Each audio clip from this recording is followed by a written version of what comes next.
네, 어서 오세요. 화요일 굿모닝입니다. 네, 여러분 오늘 소개해드릴 책은 사람이 사는 미술관이라는 책이고요. 이 책은 이제 출판사에서 받은 책인데요.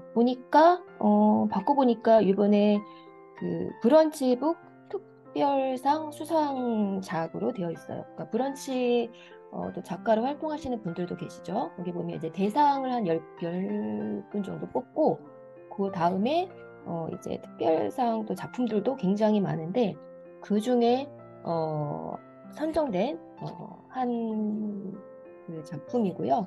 주제가 이제 명화, 그림에 관심 있는 분들 계시죠? 명화와 그 명화 속에 담긴 인권의 역사를 다루고 있어요.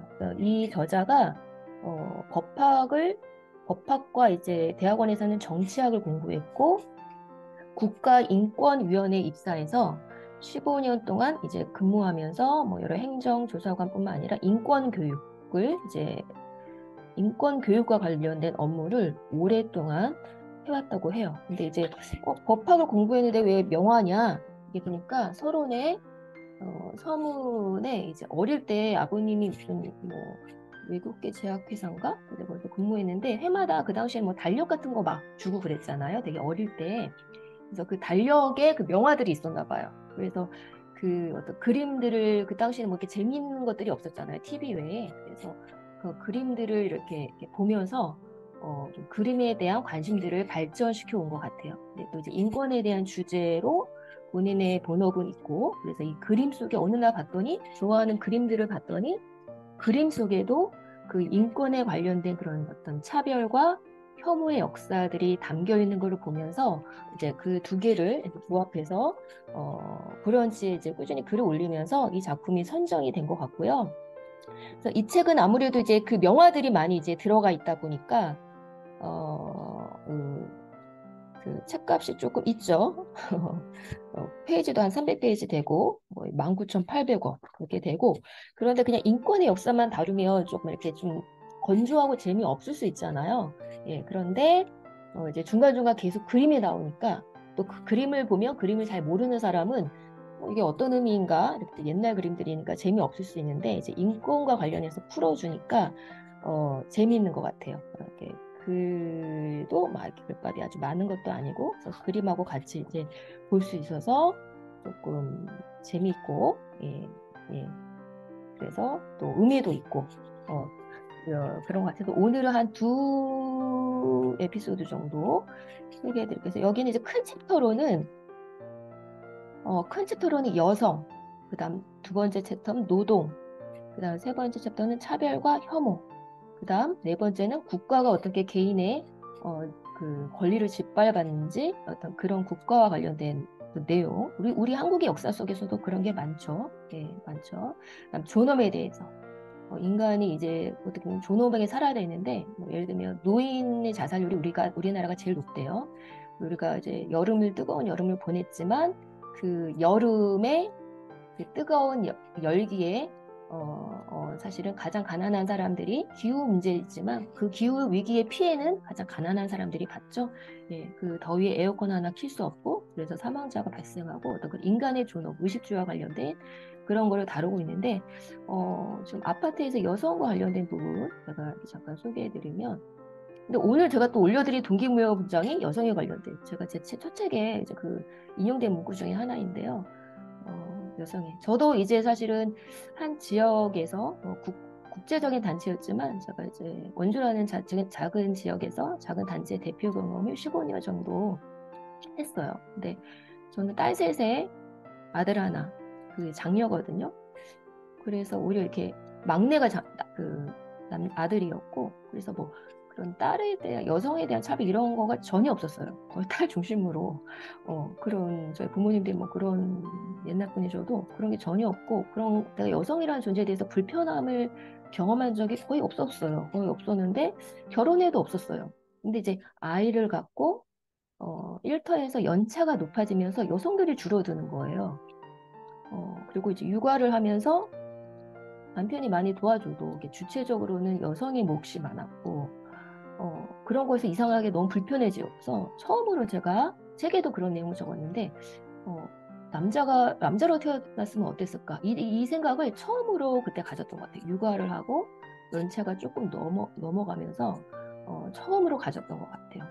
여성으로서 되게 불편하다. 그러면서 근데 이제 위에 선배가 없으니까 남자들만 뭐 이렇게 전국의 대표들이 모이면 3, 40이 모이면 여자가 저 혼자거나 한두 명, 뭐 두세 명 이러다가 또 빠지고 제가 22년 했으니까 거의 끝까지 남아있는 사람이 저뿐이 없었거든요. 그러니까 선배가 없고 그러니까 물어볼 사람이 별로 없고 그래서 제가 이제 그 정서적인 외로움과 함께 유일한 피난처가 이제 책이어서 그때 당시에 또 여성 리더십에 대한 관심을 많이 갖고 또 관련된 책을 찾아 읽고 그런 강의들을 했던 것 같아요. 그래서 그 문제들도 해결해 갔던 것 같은데 그래서 그때도 발견했던 것이 우리 대부분의 역사가 남성 중심의 관점에서 기록된 서술이었죠. 왜냐하면 이제 그 권력층의 남성이 대부분 자리를 차지하고 있었고 그러면서 알게 된 게 여성이 대학을 다닐 수 있었던 것도 사실은 100여뿐이 안 됐고 처음엔 남성들만 대학 다닐 수 있었잖아요.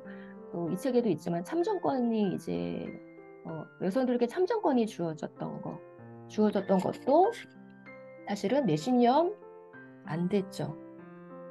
그리고 그것을 쟁취하기 위해서 많은 여성들은 희생될 수밖에 없었고요.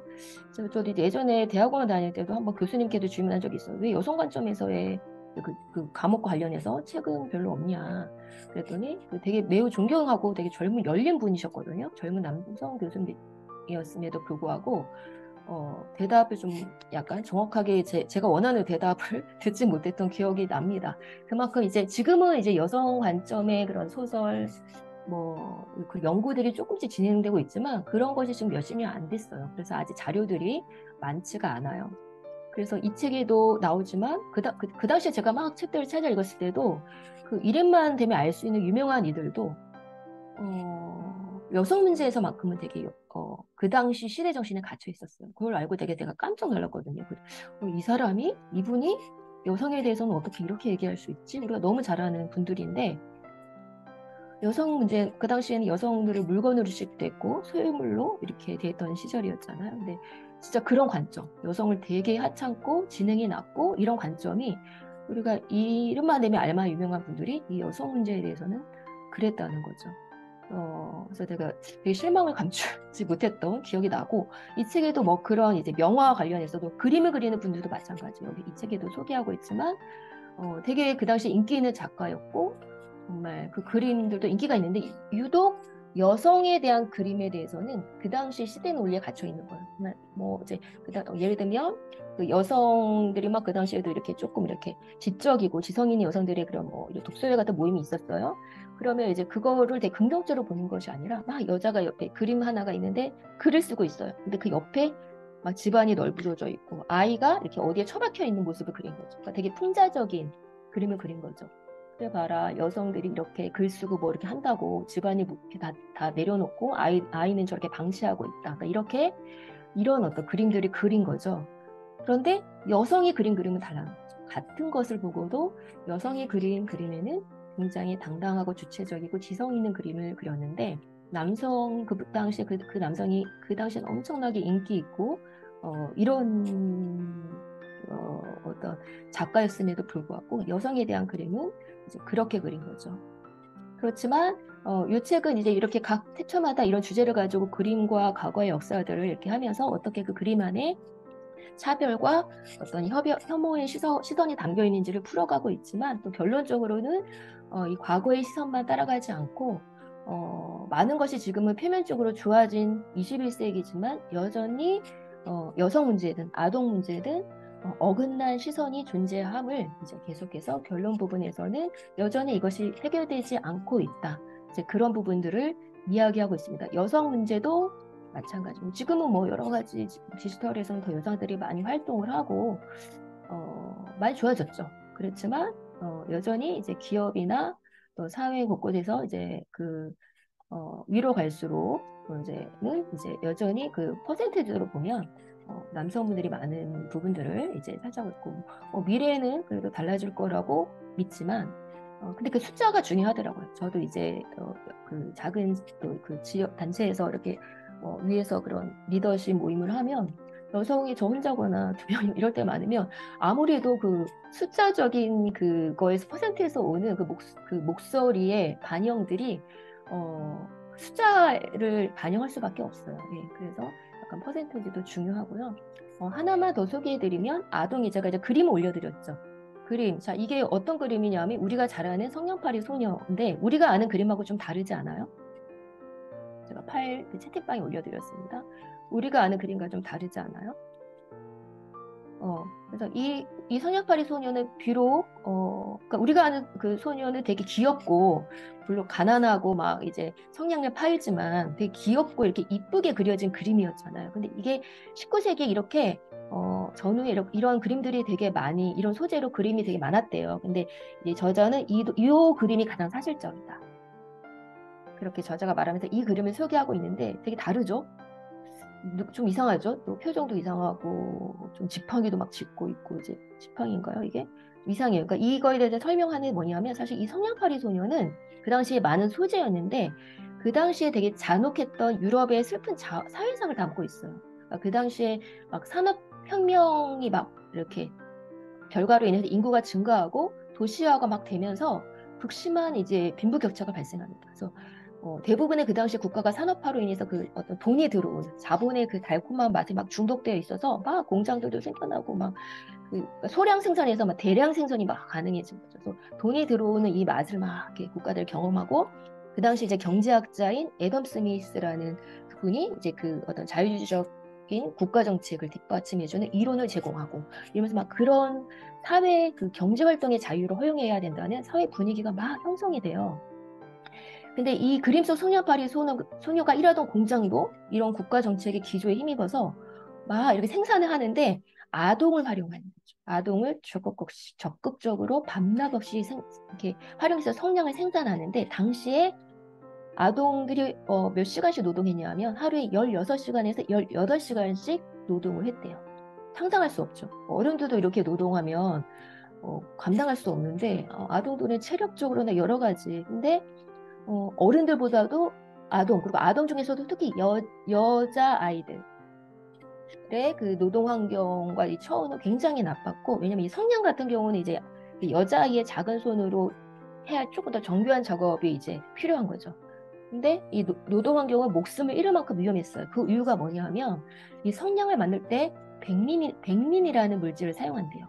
근데 이 백린은 폭탄 제조에 사용하는 재료였고, 그래서 이 백린, 이거는 이제 이 후유증은 굉장히 심각해서 사실 제네바 협약에서도 사용을 금지했을 정도라고 합니다.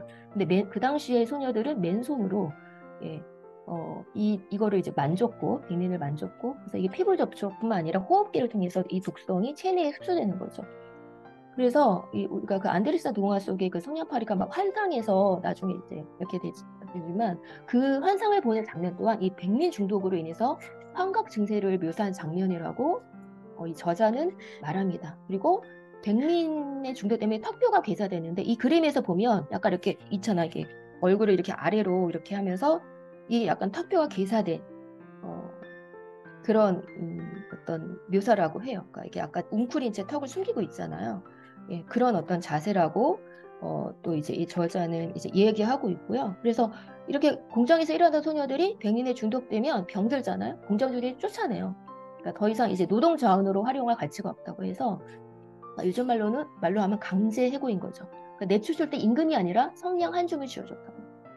그래서 그림 속에 나오는 성냥팔이 이 소녀는 이제 더 이상 일을 할 수 없는 몸이 되어서 쫓겨난 거고요. 성냥 하나 받아들이고 공장 밖으로 내쳐진 아이들인 거죠. 굉장히 지금 얘기하면서도 저도 막 갑자기 더 슬퍼지는데.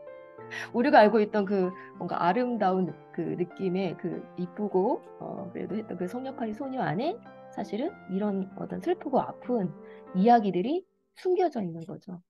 굉장히 슬프죠. 그러니까 이 안에서 어떤 인권, 아동의 어떤 문제들을 이 저자는 그 당시에 이 소재들이 굉장히 많이 그려졌는데 우리가 알고 있는 그림과 너무 다른 진짜 사실적으로 그려진 이 성냥팔이 소년의 모습 속에 인권의 역사가 담겨 있습니다. 그러면서 많이 이제 20세기 전후로 이제 아동 노동에 대한 금지 또 그런 법들이 생겨나고 대부분의 국가에서는 지금은 아동 노동을 금지하고 있지만 여전히 세계 곳곳 또 가난한 나라에서는 강제 노동의 현장으로 그 내몰린 아동들이 존재한다는 많은 거죠. 그런 것들에서 지금 현재 역사들도 현재도 여전히 많은 대부분의 국가는 금지하고 있지만 여전히 그런 것들이 버젓이 행해지고 있는 나라도 있음을 또 지적하고 있습니다. 근데 이외에도 이제 뭐 여러 이제 노동에 대한 부분, 뭐 국가에 대한 부분, 존엄에 대한 부분 이런 부분들을 각 챕터 그 차별과 혐오, 소수자들에 대한 부분 이제 주제와 관련해서 그림과 함께 좀 쉽게 책을 풀어주고 있어서 우리의 인권 감수성을 향상시키기 위해서 그림과 함께 재밌게 또 재밌는 게 아니라 좀 쉽게 읽을 수 있는 그런 좀 책 중에 하나인 것 같아요.